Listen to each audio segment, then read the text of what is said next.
Purihin po ang pangalan ng Panginoon, isang mabiyayang pagkakataon na tayo po'y muling makapag-aral ng salita ng Diyos. Shout out sa ating pong mga kapatid, mga kaibigan, mga kamanggagawa na patuloy na sumusubaybay kahit medyo matagal po tayong nawala sa ere o nawala po tayo ng ilang panahon sapagkat nasa estado po tayo ng pagre-review, no? For our board exam. Pero salamat po sa Panginoon kasi meron po talagang laging panahon na ilalaan ng Diyos para sa bawat isa po sa atin. At greetings na rin para sa lahat ng mga tagapakinig natin all over the world. Yung mga nasa ibang bansa at mga nasa ibang mga probinsya at iba't ibang dako ng mundo.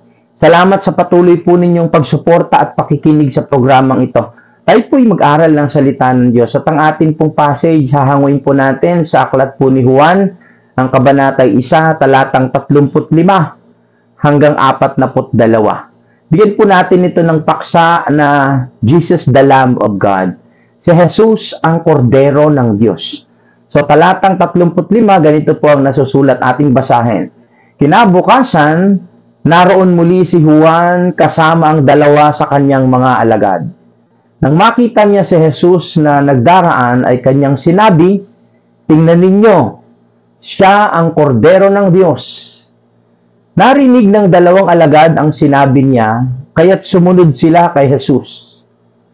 Lumingon si Jesus at nang makita niyang sumusunod sa kanya ang mga ito, sila'y tinanong niya, "Ano ang kailangan ninyo?"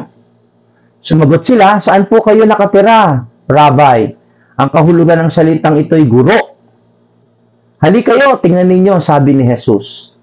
Sumama sila kay Jesus at nakita nila ang kanyang tirahan. At tumuloy sila roon ng araw na iyon. Nooy mag-aalas 4 na ng hapon. Ang isa sa dalawang alagad na nakarinig kay Juan at sumunod kay Jesus ay si Andres, na kapatid ni Simon Pedro. Unang hinanap ni Andres ang kanyang kapatid na si Simon. Sinabi niya rito, "Nakita na namin ang Mesiyas." Ang kahulugan ng salitang ito'y Kristo at isinama ni Andres si Simon kay Jesus. Tiningnan ni Jesus si Simon at sinabi sa kanya, "Ikaw ay si Simon na anak ni Juan. Ikaw ay tatawaging Cephas na ang katumbas ay Pedro." Ang mabuting balita ng ating Panginoon. Purihin po ang pangalan ng Panginoon na tayo po ay mag-aral ng salita ng Diyos. Well, ang Book of John the Apostle ay dapat po nating maintindihan na hindi po ito yung si John the Baptist. No? Kasi halos 3 John yung binabanggit po rito. Pero ang focus po natin dito ay si John the Apostle o si John the Beloved na siyang sumulat po nitong aklat ng Juan. At ang kinukwento ni Juan, no, ni John the Apostle is all about the testimony of John the Baptist, no? Ang kwento ni Juan Bautista. So kaya nga ang paksa natin dito, Jesus the Lamb of God o kordero ng Diyos. Si Kristo ang kordero ng Diyos. Ang lesson po natin o yung teaching po natin ay baybayin po natin bawat talata. Bigyan po natin ng mga significance yung bawat talata na madadaanan po natin. Sabi po ng verse 35, kung mapapansin po natin, ay John direct others towards Jesus. No? Itong maganda po sa lingkod ng Diyos na ito, no? Tinuturo niya yung tao, tinuturo niya kahit yung mga kanyang mga alagad, yung the disciple of John, no? Itinuturo niya sa tagapagligtas, no? Tinuturo niya sa ating pong Panginoon yung kanyang mga disciple at binibigyan niya pa ng instruction. Actually, bago po si John the Baptist mapugutan po ng ulo o bago po siya mamatay, ay naibilin niya sa kanyang mga alagad na si Jesus ang Mesiyas, no? Kaya nga nung sa tagpo po ng verse 35 hanggang 36, makikita po natin doon nang dumaan po ang ating Panginoong Jesus, sabi ni Juan, "Look," sabi niya, "tingnan nyo, this is the Lamb of God that takes away the sins of the world." Napakagandang statement po yan. Pero bago po natin yan talakayin, mga kapatid, ay gusto ko po munang makita po ninyo na sa mga Hudyo ay napakataas ng significance ng salitang ito. Sapagkat it was the time also na ang mga Hudyo ay naghahandog pa rin ng mga tupa, naghahandog pa rin ng kordero, naghahandog ng baka, ng toro. At binabanggit nila dito na binabanggit dito ni John na si Kristo ang kordero ng Diyos, no? Jesus is the Lamb of God that takes away the sins of the world. Could you imagine, mga kapatid, na yung mga tupa na kanilang hinahandog, yung dugo ng mga hayop, ng toro, ng baka na kanila pong inaalay, sabi ng aklat po ng Hebrew, yung blood of the bulls covers the sin of man. Tinatakpan nito yung kasalanan ng tao. But the moment na ang tao ay muling mamumuhay sa kasalanan, muling nabubuksan yung kasalanan. Pero this time, napakaganda nung significant na sinasabi ni John. Ang sabi niya, tingnan ninyo, siya ang kordero ng Diyos na nag-aalis ng kasalanan. Hindi lamang po tinatakpan yung kasalanan, mga kapatid, kundi inaalis, nililimot. Kaya nga mayroong talata sa Bible na mababasa natin that our sin will remember no more. Yung kasalanan natin, hindi naaalalahanin. No? Saan ka pa?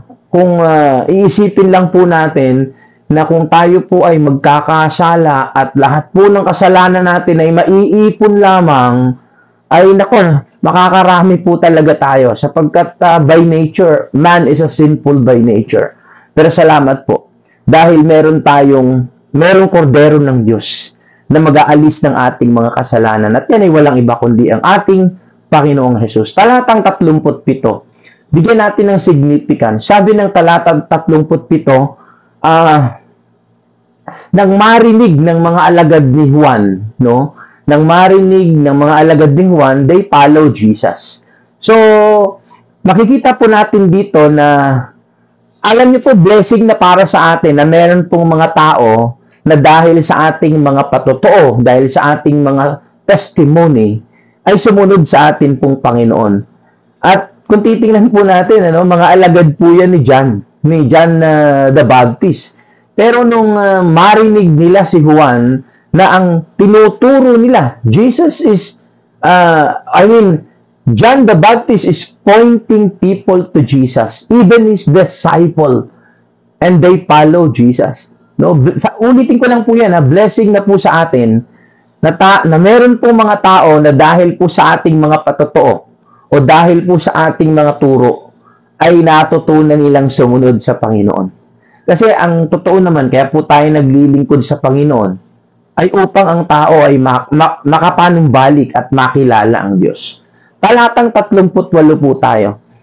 At nung mapansin ng Panginoon na sumusunod yung mga alagad, no, ni Juan, ay tinanong ni Jesus yung mga alagad, "What do you want?" Ano ang gusto nyo? No? Anong kailangan ninyo? No? Ano ang kailangan ninyo? Well, ang isang katotohanan, mga kapatid, lahat tayo ay may pangangailangan sa Diyos, no? Lahat tayo ay may pangangailangan sa Diyos. At huwag nating akalain na kailangan tayo ng Diyos, kundi tayo ang nangangailangan sa Diyos. Because God is all sufficient. No? Kaya nga isang napakagandang katotohanan na dapat nating malaman na hindi kailangan ng tulong ng Diyos ng kahit na sinong tao. God is an all-sufficient God. Sufficiente po ang Diyos. Hindi niya kailangan ng tulong ng kahit na sino. Tayo po yung nangangailangan ng tulong ng Diyos. Kaya ang tanong ng Panginoon sa kanila, "What do you want?" Ano ang kailangan ninyo? No? Pwedeng ito ay tinatanong din sa atin ng Panginoon. Ano nga ba ang kailangan natin ngayon sa Diyos? Sa totoo lang, meron tayong malaking pangangailangan sa Diyos. Sapagkat ang Diyos, ang tanging sagot, ang tanging kasya sa lahat ng atin pong mga pangangailangan at hinahanap sa atin pong buhay. Verse 39, sabi ng Panginoon sa kanila. Ang sabi ng mga alagad, tinatanong sila, "Rabbi," no? Tinatanong siya ng mga alagad, "Rabbi, saan po kayo nakatira?" Sabi ni Jesus, "Come and see. So, come and see. Meron po yang isang significant na dapat po nating maunawaan, mga kapatid. Sapagkat inimbitahan sila ng Panginoon, inanyayahan sila ng Panginoon. At sa bawat paanyaya ng Diyos, every time na tayo po ay tatalima sa paanyaya, sa panawagan ng Diyos sa atin, ay makikita po natin ang tahanan ng Diyos. Makikita natin ang kaluwalhatian ng Diyos. And they come and follow Him. And they say, sabi doon, at sumunod sila at nakita nila ang tirahan ng ating Panginoon. Alam niyo po ba na merong mas malalim na gustong sabihin po ito na nakita nila ang tirahan ng Panginoon, no? Pwedeng kapag itataas natin ng konti yung ating pag-uusap, pwede nating i-spiritualize yan eh. Pag in-spiritualize natin yan, makikita natin na nagkaroon ng excitement sa buhay ng mga alagad na ito nang makita nila ang tahanan ng Panginoon. Hindi literal na tahanan na binabanggit ko po dito, kundi merong ipinakita ang Panginoon sa kanila na hindi po yan, na misteryo po yan, na hindi yan nalaman ng kahit na sino. Kaya ang sabi po dito, sumunod ka at makikita mo, para bang believe and you will see, no? Kasi ganyan ang Panginoon eh. Kung gusto mo ng himala, maniwala ka, no? Believe. Kasi kung hindi ka maniniwala, hindi ka makakakita. Yan ang principle ng Panginoon. And in verse 40, sabi po dito, ay si Andres, no? Si Andres ay hinanap niya yung kanyang kapatid, no? Kapatid pala siya ni Peter, no? Andres, no, is a brother of Peter. Ang unang hinanap po niya ay si Peter at sinabing, nakita na namin ang Mesiyas. Napakaganda mga kapatid. Sapagkat makikita natin dito sa verse 40 yung purpose, no? The purpose, yung layunin kung bakit po tayo tinawag ng Panginoon ay hindi lang para ma-enjoy yung pribilehiyong makapaglingkod sa Diyos. Kundi, mga kapatid, mailapit din natin at madala din natin sa paanan ng Panginoon yung mga taong malapit sa puso natin. Could you imagine ang hinanap ni Andres? Unang hinanap niya, take note the word, yung salitang una. Unang hinanap ni Andres ay si Peter. At sinabi niyang nakita na namin ang Mesiyas. Mga kapatid, isang napakagandang teaching ito para sa atin, especially tayo po mga nakakilala sa Panginoon, mga niligtas ng Diyos, no? Meron po tayong mission. Meron po tayong purpose kung bakit po tayo nakakilala sa Panginoon. Not just only to enjoy the blessing of serving God, not just only to enjoy the salvation, not just only to enjoy the benefits or to enjoy the privilege of serving the Lord, kundi makita po natin yung the very purpose of life, no? Or the very purpose of our calling, mga kapatid, to bring back people to God. Kaya sa verse 41, they brought Peter to Jesus. Dinala ni Andres si Pedro sa ating Panginoong Jesus. It's all about mission. It's all about purpose, mga kapatid. Bakit? Sapagkat si Jesus ang kordero ng Diyos. No? Siya ang kailangan ng tao eh. Siya ang kailangan ng kahit na sino. Siya ang kailangan ng lahat. So, ang ating pong conclusion dito, what is your purpose in life? Dapat malaman po natin yung purpose natin. Dahil pag hindi natin nalaman kung ano yung purpose natin, yung purpose of our existence, ay pwede nating masayang yung mga panahon na lilipas, na dadaan sa buhay po ng bawat isa sa atin. Remember that those who are saved and those who have known God, your purpose is to bring people back to God. No, binigyan tayo ng Panginoon ng isang napakagandang pribilehiyo na maging kasangkapan ng kanyang katwiran at ng kanyang kalooban. So let us pray for that, no? Ang prayer po natin dito, Lord, you know exactly my yesterday, today, and forever. And I want to follow you. No turning back po yan. And please lead me, Lord. No? Gabayan mo po ako. Kasi hindi naman talaga biro ang maglingkod sa Panginoon. Hindi madali ang maglingkod sa Panginoon. Especially kapag ilalayo natin sa theological issue. Ano? Kasi pag theological ang pag-uusapan, kapag maglilingkod ka sa Panginoon, kailangan meron kang degree, meron kang theological background. Pero alam niyo po, sa Panginoon, one of the prerequisite ng paglilingkod at pagsunod, ang sabi ng Bible, if you want to follow me, first deny yourself. Take up your cross and then follow me.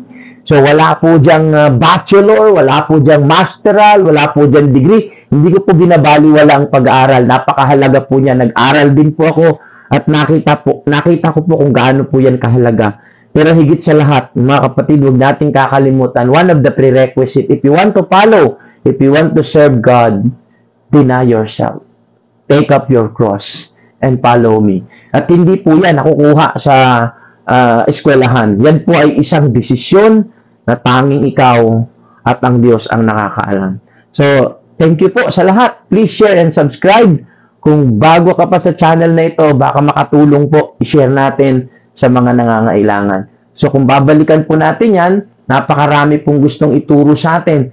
Jump pack po yung message kasi ng John chapter 1 verse 35 hanggang 42. Jump pack, napakarami pong gustong talakayin. Pero binigyan lang natin dito ng pansin, mga kapatid, yung bawat talata na nadaanan po natin na merong napakagandang significant sa buhay po ng bawat isa sa atin. Purihin po ang Panginoon. Salamat sa Diyos dahil alam natin na meron kordero ng Diyos nag-aalis ng ating pong mga kasalanan. At dahil yan sa isang katotohanan na hindi natin kayang alisin yung ating mga kasalanan. Isa lang ang mag-aalis niyan. The blood of the Lamb, no? Walang iba kundi ang ating pong Panginoong Jesus. Purihin ng Diyos. At nawa po, kung napagpala po kayo ng video na ito, ng ating pong simpleng pag-aaral, hayaan niyo po, kababalik ko lang po at bigyan niyo po muna ako ng konting unawa na medyo mabagal pa ang ating pong cognitive, yung ating pong psychomotor, ha? Anyway, sa mga susunod, mas medyo pagyayamanin pa natin and I hope you will be blessed the more, no? So, hanggang sa muli po, salamat sa patuloy na sumusubaybay. Please share and comment down below. Ito po ang inyong kapatid, laging nagmamahal, Kuya Bong.